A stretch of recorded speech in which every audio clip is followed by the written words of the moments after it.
6-ാം അധ്യായം 19-ാമത്തെ വാക്യം ഹല്ലേലൂയ വളരെ ശ്രദ്ധേയമേറിയ പദമാണ്. അവിടെ കാണുന്നത് ഇങ്ങനെയാണ്: അവങ്കിൽ നിന്ന് ശക്തി പുറപ്പെട്ടു.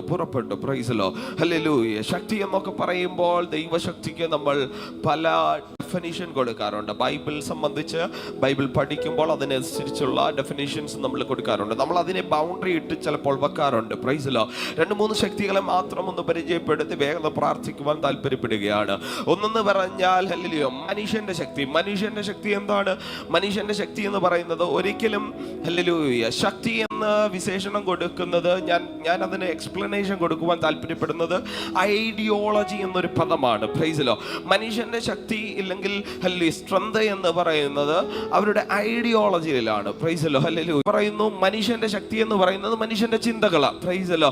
എവിടൊക്കെ ഇറങ്ങി ചെല്ലാൻ പറ്റുമോ, എവിടൊക്കെ കയറി ചെല്ലാൻ പറ്റുമോ, എന്തൊക്കെ ചിന്തിക്കാൻ പറ്റുമോ, അവസാനം ചിന്തിച്ച് ദൈവമില്ല എന്ന് പറയുന്ന മേഖല വരെ എത്തി നിൽക്കുന്നതാണ് മനുഷ്യന്റെ ചിന്ത എന്ന് പറയുന്നത്. Praise Lord, hallelujah. മനുഷ്യന്റെ ചിന്ത എവിടെ നിൽക്കട്ടെ.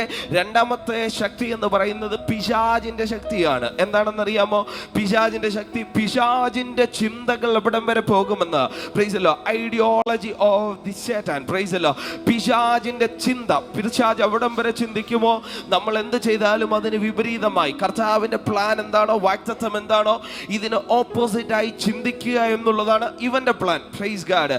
അല്ലേ, മനുഷ്യന്റെ ഐഡിയോളജി എന്ന് പറയുന്നത് ബൗണ്ടറി ലൈൻ ഇടുന്നതാണ്. മൂന്നാമത് ഞാൻ പരിചയപ്പെടുത്തുന്നു ദൈവത്തിന്റെ ഐഡിയോളജി. Praise Lord. ദൈവത്തിന്റെ ഐഡിയോളജി എന്ന് പറയുന്നത് മനുഷ്യന്റെ ബുദ്ധിക്ക് ഒക്കുന്നതല്ല, പിശാചിന്റെ ബുദ്ധിക്ക് ഒക്കുന്നതല്ല. ഇതിനും അപ്പുറമാണ് ദൈവത്തിന്റെ ഐഡിയ. ഹല്ലേലൂയ. നമ്മൾ ചിന്തിക്കും ഹല്ലേലൂയ ഇങ്ങനെ ആയിരിക്കും എനിക്ക് വഴികൾ തുറക്കുന്നത്, ഈ സാധ്യതകളായിരിക്കും എനിക്ക് ദൈവാത്മാവ് തുറന്നു തരുന്നത്, ഈ മേഖലയിൽ കൂടെ യാത്ര ചെയ്യുമ്പോഴായിരിക്കും എനിക്കൊരു വഴി തുറക്കുന്നത്.